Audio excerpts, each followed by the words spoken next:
Well, hello everyone. Thank you so much for joining us today. I have a very special friend of mine, Anders Hansen, joining me today on the call, and we're going to be talking about the illusion of impossible and how we tend to deceive ourselves into thinking that there's some things we might be able to do, but there's a lot of things that we can't do. Now, Anders and I met through actually our mentor. We have the same mentor, Bob Proctor, and we met in LA. Back in May. Was it May, Anders? I think it was. It was May. And yes, it was. yes, we were both attending the Paradigm Shift event with Bob Proctor in LA, and Anders actually did a keynote, and I was so impressed with what he brought to the stage around illusions and magic, but really teaching it in the context of accomplishing the impossible, what we might think we're not able to do. And one of the things that I'm really passionate about is helping and encouraging people to set goals that are in the fantasy zone, that you just think, is that even possible for me? So I brought Anders on the call today to take you through this from a little bit of a different perspective. So I'm going to hand over to you now, Anders, and I'd love you to just introduce yourself and share a bit of your story and how you got into this. And you got a fascinating backstory to this. So I'd love you to share a little bit of that with everybody. All right. Well, thank you so much, Karen, for having me on the call. I truly appreciate it. And yeah, I mean, what an amazing, impossible journey it has been so far in so many ways. I spent about 20 years producing and performing illusion shows on television, cruise ships, in Europe, in the US. And slowly but surely came to the conclusion that I deceived myself as much as I deceived my audiences, which is kind of a, paradox, isn't it? When you think about it. Yes, indeed it is. And so I left Denmark about 10 years ago because I knew something had to change. I was not very happy with the person I was. And, I left for Miami, changed everything, left with 2 suitcases, and that's pretty much it. And when I landed, I had a voice playing inside of my head going, now you have everything. And I didn't understand it in the beginning, but it started to dawn on me that when you have nothing to associate yourself with in your outside world, there's only one way you can look, and that's inside. That's, in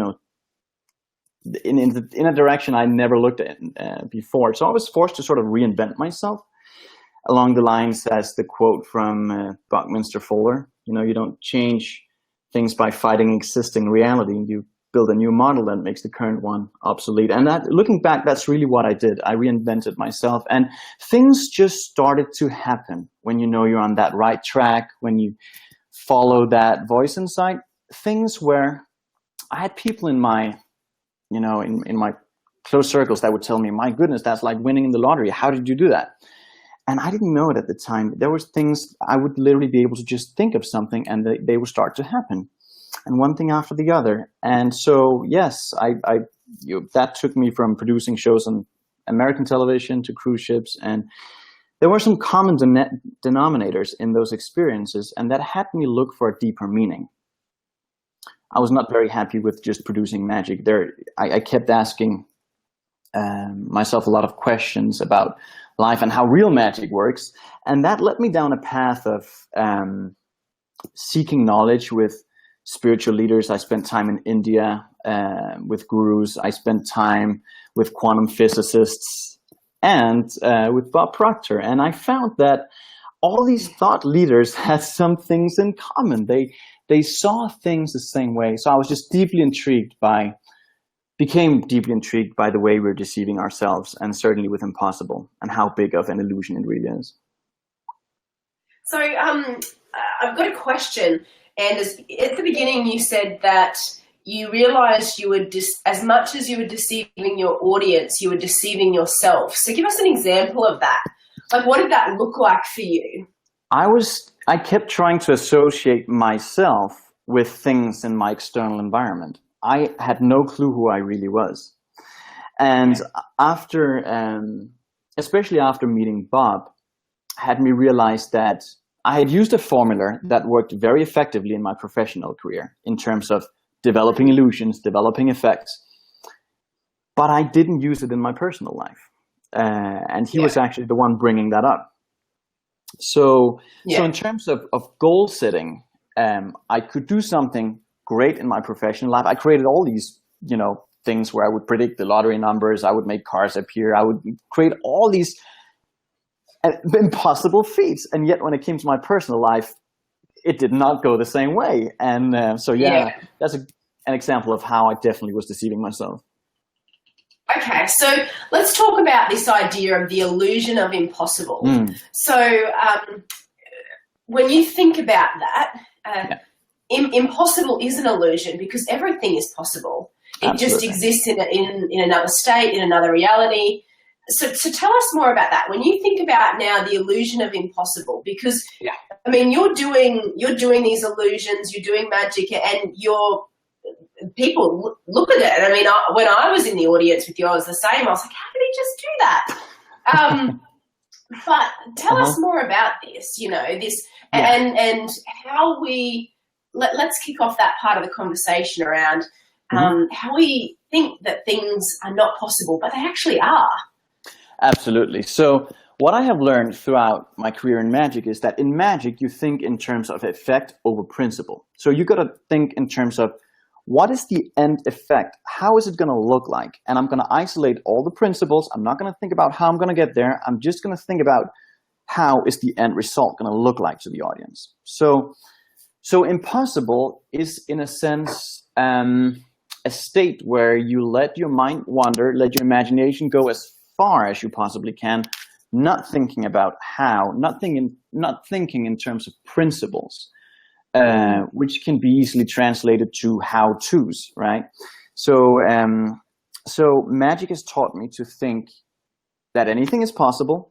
Absolutely, there's no limit to what you can do, which is real. That is what you teach, right? There's no limit to what we can do as infinite beings. And that's really the philosophy I've used in magic for over 20 years, to think in terms of effect, afterwards, principle. And I think you can use that formula in any area of your life when you think in terms of impossibilities, because impossible is truly just an illusion. I mean, it is a label we assign to something based on our belief system, right? Yeah.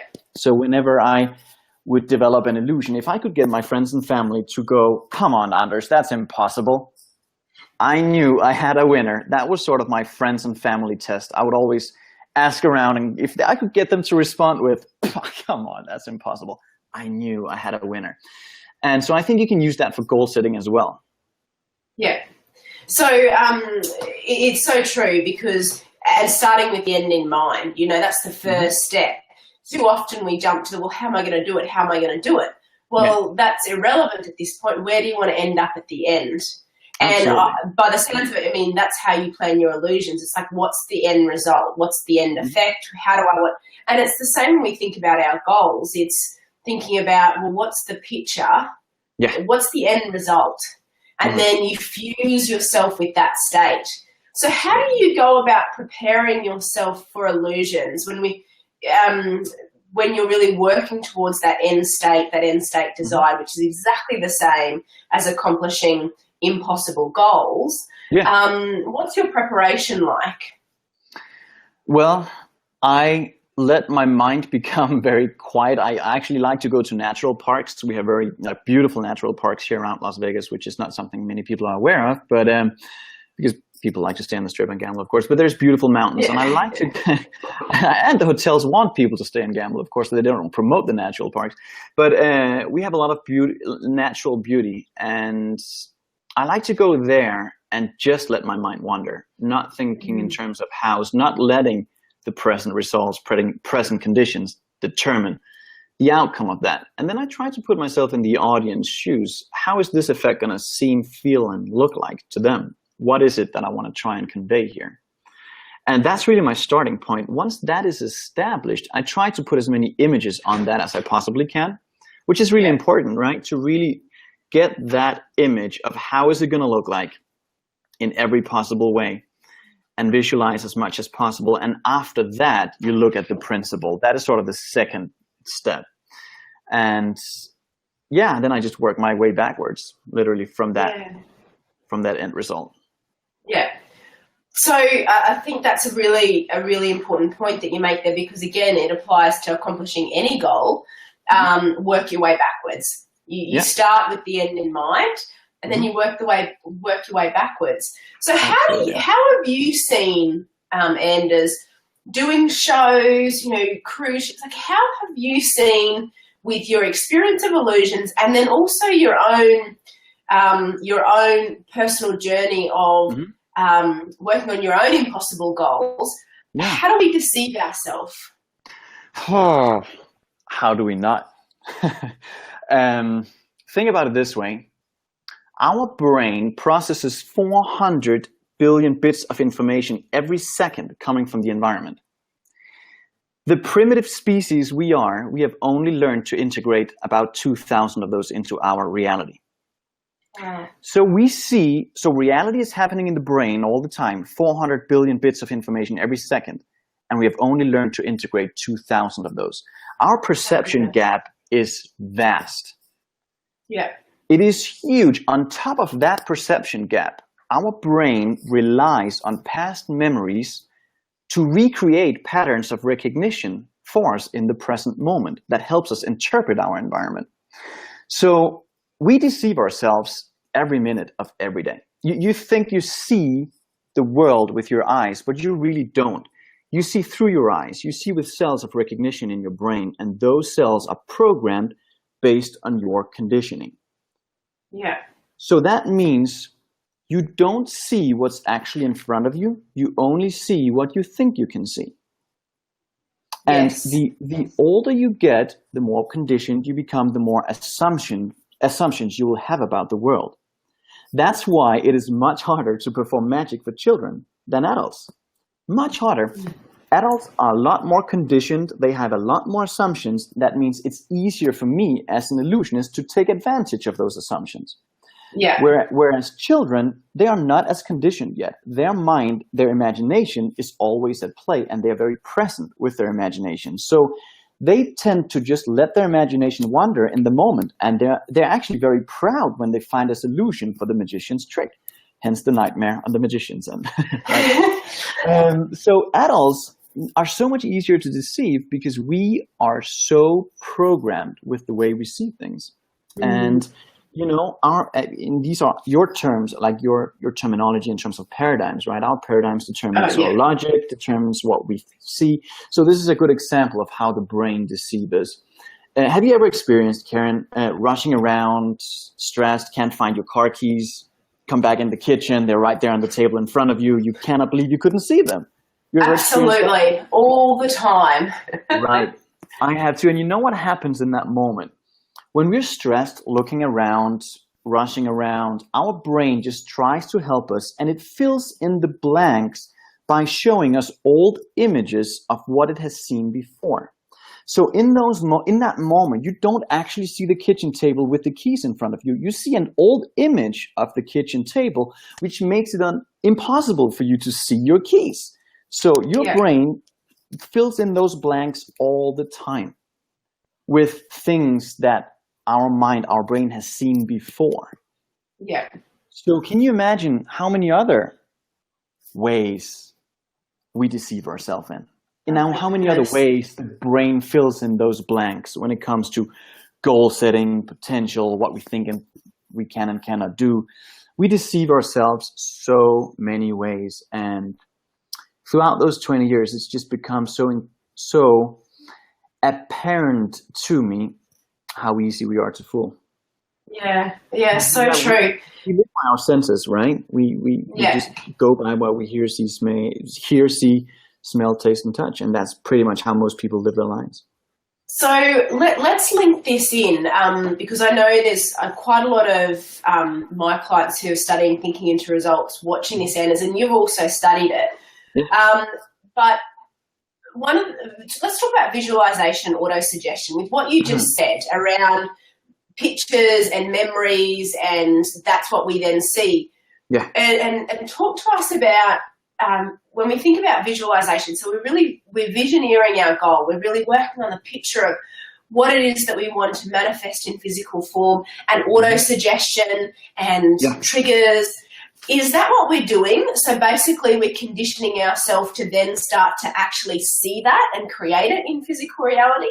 Absolutely. So our brain does not know the difference between what it sees and what it imagines, right? So it's the same brain cells that fire. So you literally build neural nets, cells of recognition in your brain for that new picture.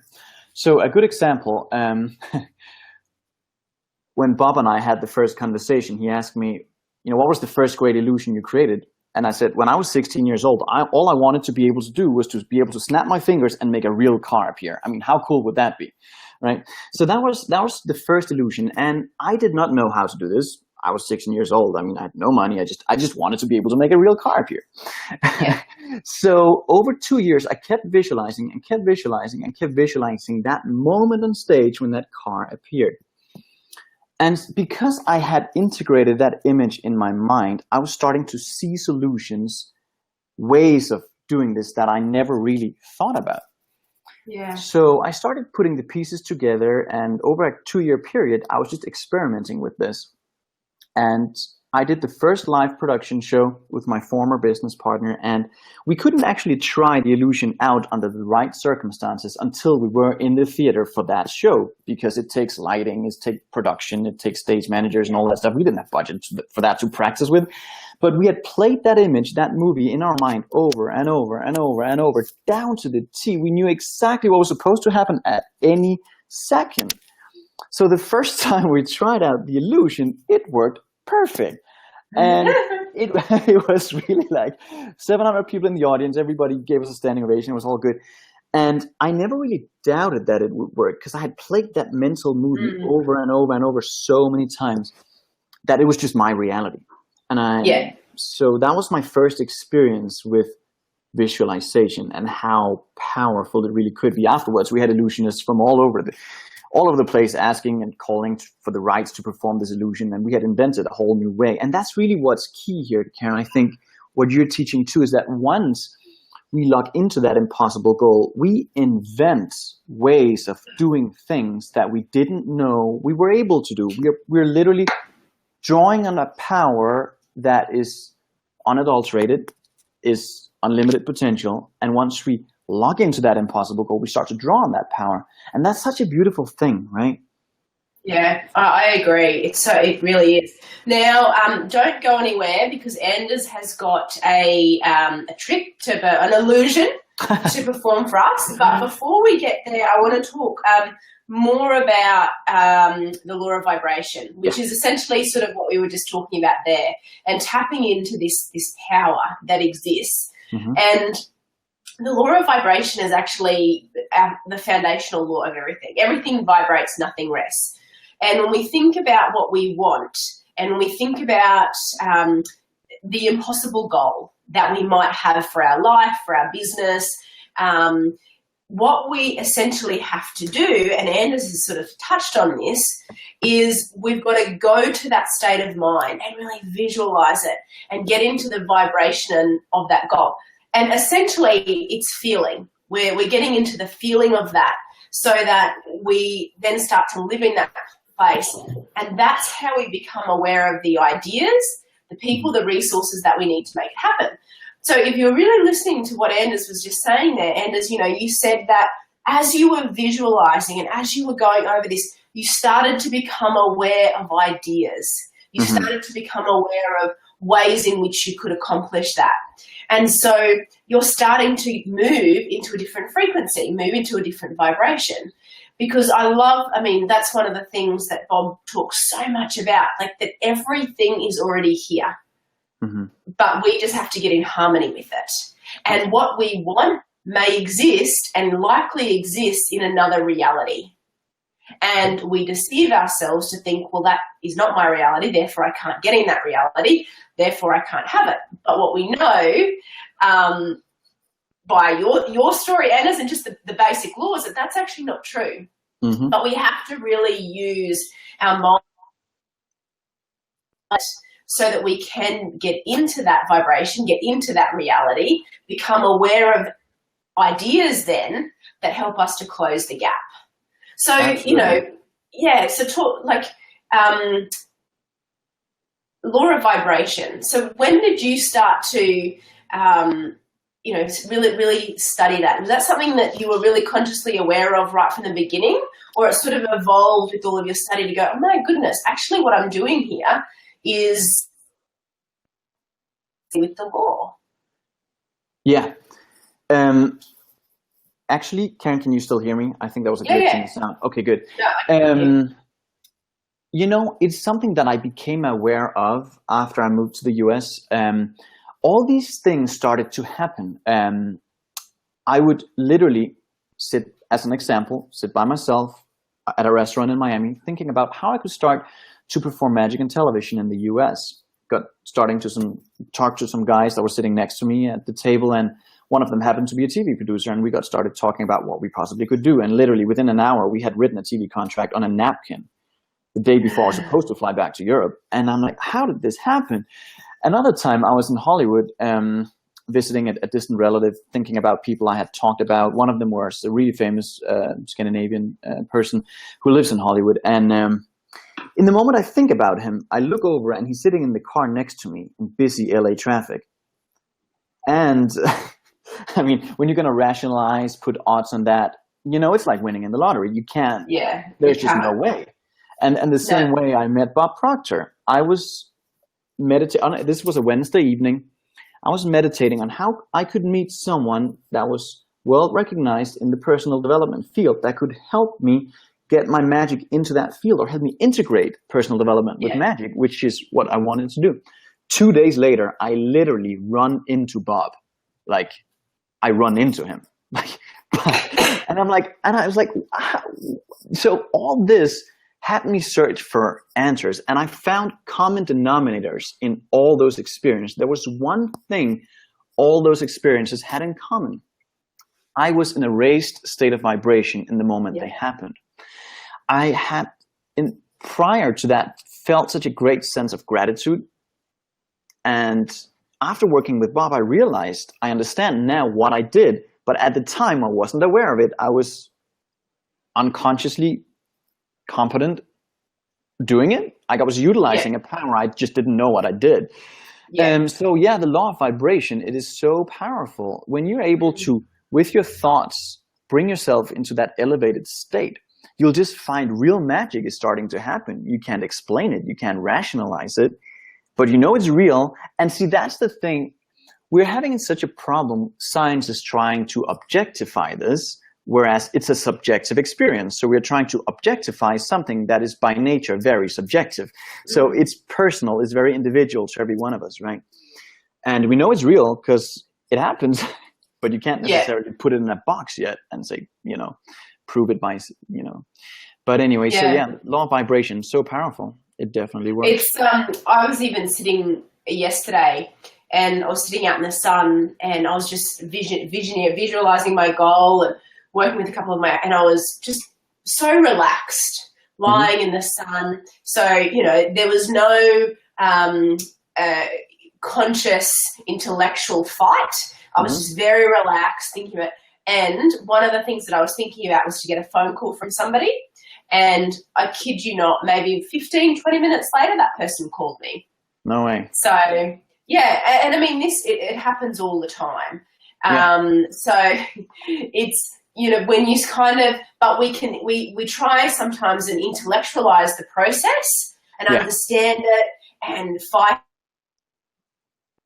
work, and we spend all of this time, again, which is part of the deception, thinking, well, this couldn't possibly actually happen like this.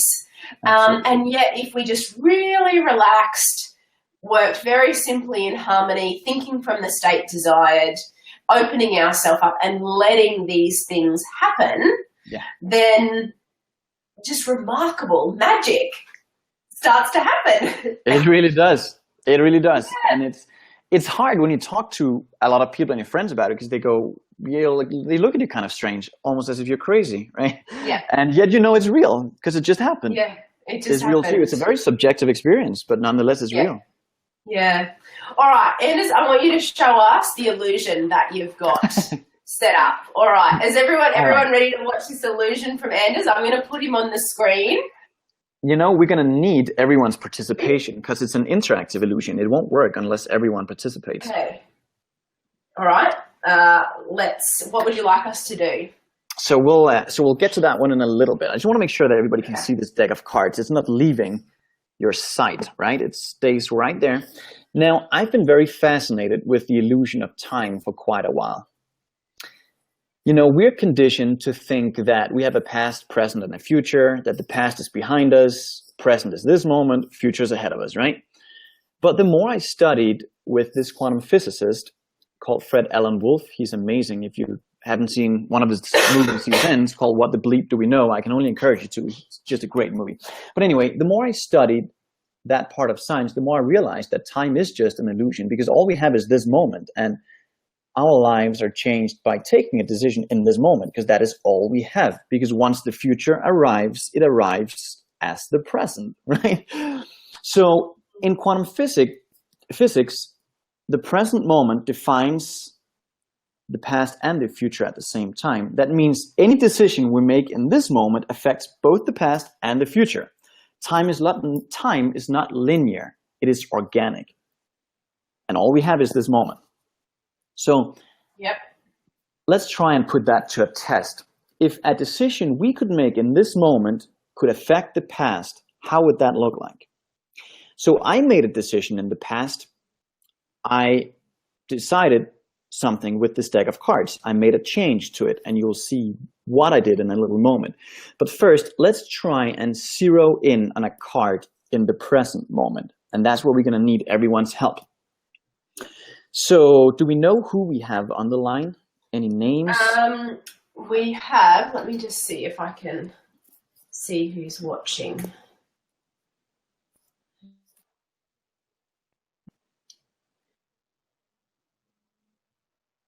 Rachel Hawkins, Rachel Ron.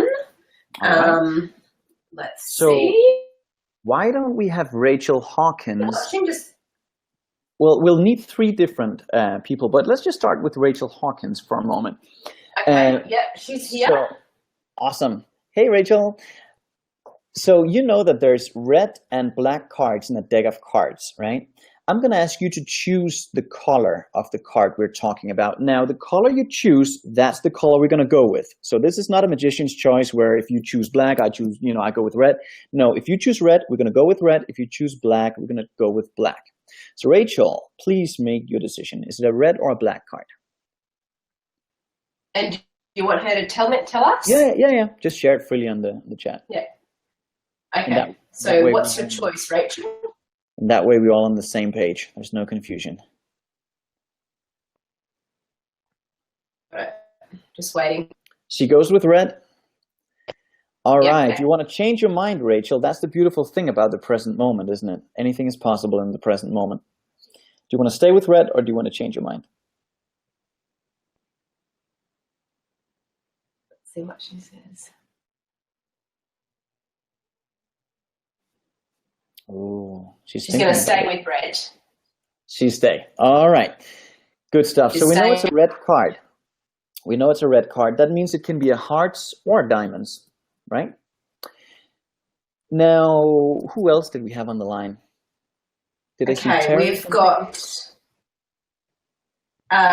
Terry. Yeah, why don't we have Terry? Why don't we, Terry, why don't you choose what suit it is? Is it a hearts or diamonds? And the one you choose, that's the one we're going to go with.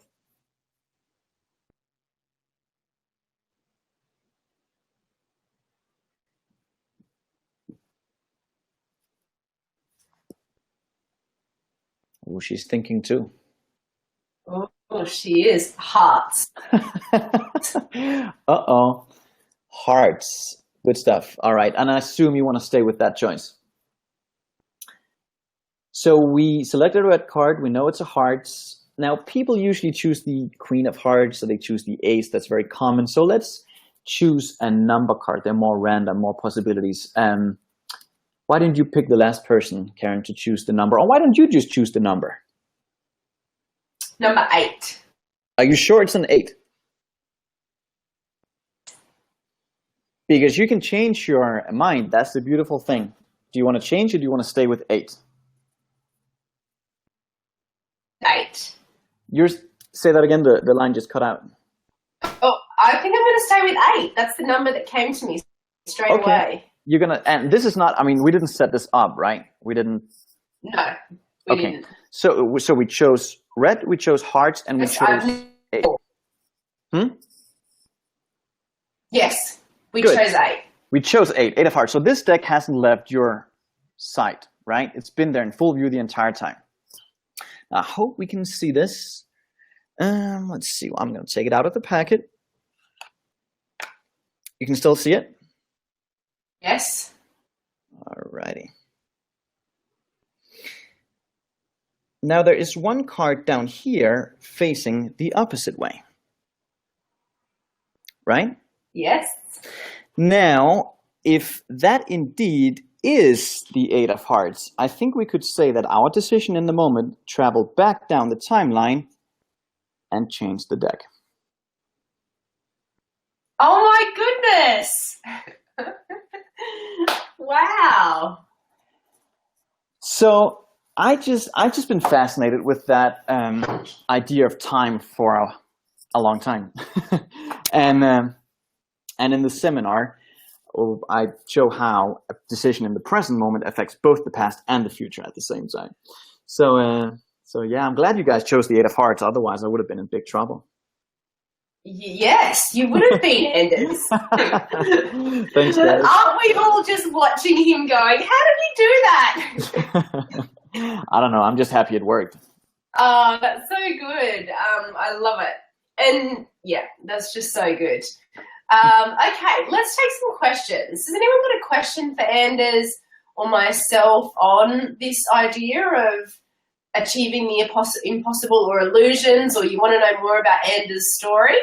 I can see in the chat here, so I'm following it. So if you've got a question, just type there in the chat box. All right, so there's one here from Farida. Mm-hmm. And it's sort of a question. She says, how not to be deceived with past pictures. So I think what she's asking there is around, if we've got past memories and past pictures that are running around in our mind, how do we not allow those pictures to deceive us? Because, well, they are at play. And when we think about those old conditioned paradigms or conditioned beliefs, so they are there, but how can we not let those past pictures deceive us into the future? That's the challenge, isn't it? Or the trick. Yeah, I mean, I think that's something we all continuously work with. I find the more affirmations I do, the more visualizations I do, the easier it becomes to detach from those past images. I think to a certain extent they always will be there. That's what I talked about in the illusion of fear in Bob Proctor's newsletter 2 weeks ago. Or was it a week ago? When we try and step out to do something we haven't done before, that old conditioning, the old paradigms flare up, try and keep us where we are, right? I think if you can learn to look at that fear, or however it manifests, however those old pictures manifest, if you can learn to look at that as an ally instead of an enemy, knowing that when the old conditioning flares up, that is a sign you're on the right track. Yeah, I think that's absolutely right, because if it's being triggered, it means you're moving into an area of growth. Because those old conditioned memories, those things that keep us doing the same thing over and over again, as long as we don't step out and try and do anything different, I call it homeostasis. Our mind and body will stay in a very orderly environment. But the moment that we step out to do something that's not in harmony with that inner picture that we have, that's when we're going to notice it really become the most vocal. Yeah. And the other thing that I would say to you, Farah, to allow the new pitch to become stronger. One of the things I said to me, so what have we got to do? Just get rid of the old ones, so that, get rid of the old pictures and create the new ones. And I said, you have to program them. And the old conditioning becomes weaker is when you a better picture. So it's always, you know, that you're visualizing, you're focusing on what you do want, you're focusing on the goal. And that new picture, that new memory that you're creating, that new future memory that you're creating, the repetition of that then allows the old one to die off through lack of nourishment. But what happens is people spend so much time focusing on the old picture or what happened in the past that actually, without realizing it, the emotion that they're giving to that is strengthening it. It's not stopping it. So, you know, focusing, so repetition is really important, and staying with it. I mean, what did you said you were visualizing that car illusion for 2 years? Oh yeah, in a freezing sub-zero cold barn in Denmark, 2 years, and just trying out different techniques. I mean, you know, exactly. When you think in effect over principle, you're gonna just try out a lot of different variations of a technique, and you may or may not find the one that really works the best. But I know you always will, if you keep trying and looking for that right way, that will eventually lead you there. So yeah, definitely. Yeah, absolutely. You've got to stick it out. You've got to focus and stay with what you want for long enough to get in harmony with it. Yeah. You didn't become a time. You had to practice. You had to work at it. You became better. You pushed the boundaries. And we have to accept that when we're going to accomplish big things in life, that we've got to grow into it. Yeah. We've got to become that person, and we've got to grow, we've got to develop, and we've got to work on ourselves so that we become the sort of person that would do that illusion, that would accomplish that goal, that would drive that car, that would live that life. Yeah. So we're always moving to a higher state of conscious awareness about who we are, about what we can do, how we create, and how we can always get better at the same time. Absolutely. So, and it's scary. Every step of the way is scary because you're always going into a territory you haven't been in before. So you're just going to get comfortable with being uncomfortable in a way. That's exactly right, Anders. It's exactly what you have to do. All right, who's got another question, either for myself or Anders? I'm just checking the thread here. Maybe you can see the thread. Are there any other questions? I can't see any other ones, but that's frozen.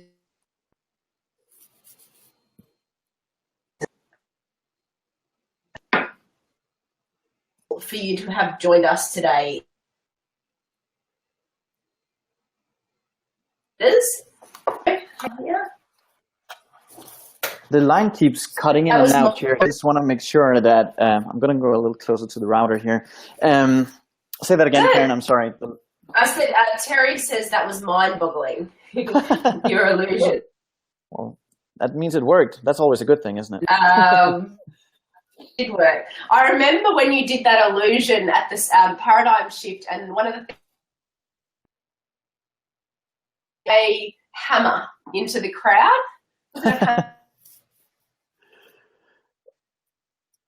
And when you were talking about before how easy it is to deceive adults because we have so many preconceived memories and ideas of things, that was the first thing that I thought about, because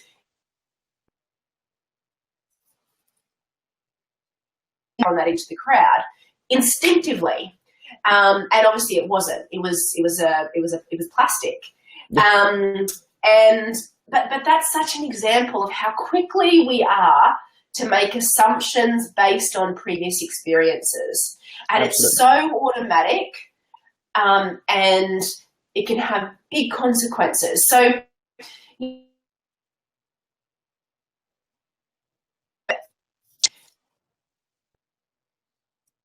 Think a little bit more about it. As Anders said, we've both spoken about that.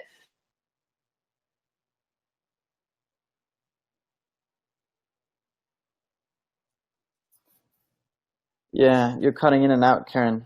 On my end as well. So, oh, you still there? Yeah, I can hear you, but it's cutting in and out. Okay, well, we'll wrap up in a minute. So next time you have an idea, next time you think that can't be done, or I can't do that, I want you to stop and think about this. And I want you to stop and think and say, well, what if I could do it? What if that was possible for me? And take your mind to the end. And the first thing I want you to think about is, what would it look like if I just, all things considered, I don't know how, but I could do that. What would it look like? And just for that, form the habit of, for everyone, form the habit of, instead of thinking why something can't be done, start to think about how it can be done. That's exactly how Anders has said his illusions come to be. And that's how we all should be. When we do that, we set ourselves up for a beautiful, magical life. What's your parting words of advice, wisdom, to leave everyone with today? That impossible is nothing but an illusion. It really is. And the more you see through it, the more magical your life is going to be. Yeah, absolutely. All right. Now, where can people get in touch with you, Anders? Give us your website, or what people can go and how they can connect with you. Yeah, so andershansen.us, real easy. And that will, you can actually opt in there for a weekly newsletter that I do with, we cover one illusion per week, and I go into depth about how it plays out in your life and what you can do to overcome it. I love it. All right. That's so good, Anders. Everyone go and sign up to Anders' newsletter. Now, I've got a couple more questions before you go, Anders. So, Paul says here, how can you bring the early stages of change? I think that's just a question around the pictures. So it's going to take a little bit of practice, Paul, in developing your visualizing faculty, your imagination and your conscious reasoning factor. That's not something that, if, like any muscle, if we haven't been developing it and practicing using our imagination, when we go to use it, we're going to not be that effective. Like anything, we go a little bit of a challenge in the beginning. So what I would say, as far as developing pictures, just going to take practice a little bit every day, sitting down, setting aside 10 minutes and really allowing yourself to become really relaxed and start to let the picture form in your mind.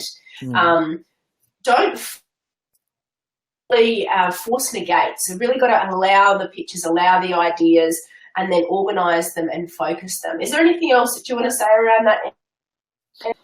Yeah, you cut out again in the beginning of that, but definitely, and I find for people who are predominantly left brain, very linear thinkers, it's a little harder to imagine, to engage your imagination. And for someone who's been in the creative field for over 20 years, I noticed that a lot with people. I mean, you can even have people who are in the creative field. They exercise their imagination from 9 to 5. They go home at 5 o'clock, and it would never occur to them to creatively think about their own life. They would apply their imagination to their work. They're doing it every day, but they would never look at themselves or their life creatively. So yeah, like you said, it's a muscle. The more you practice it, the easier it becomes, and the easier it becomes to engage that imagination to find creative solutions to problems at any given time, because we all have it, right? It's just a matter of, is it developed? And that's something like a muscle. You do it by repetition. Yeah, absolutely. Awesome. All right. Well, that's it, Anders. Thank you, everyone, for joining us. And thank you so much, Anders, for coming on the live, sharing your story and your insight. And I've just loved going over this from a different, and I'm the first to put my hand up and say, when I see illusions, I'm like, how did that happen?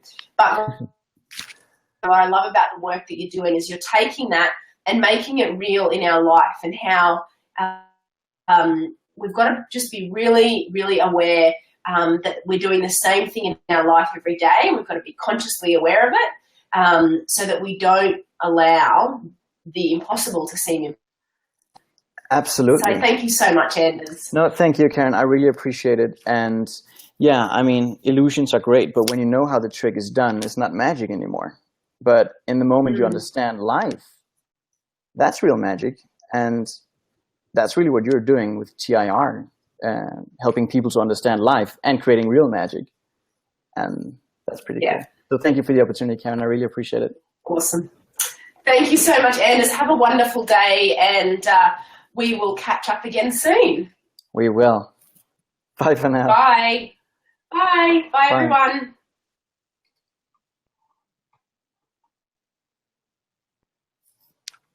All right.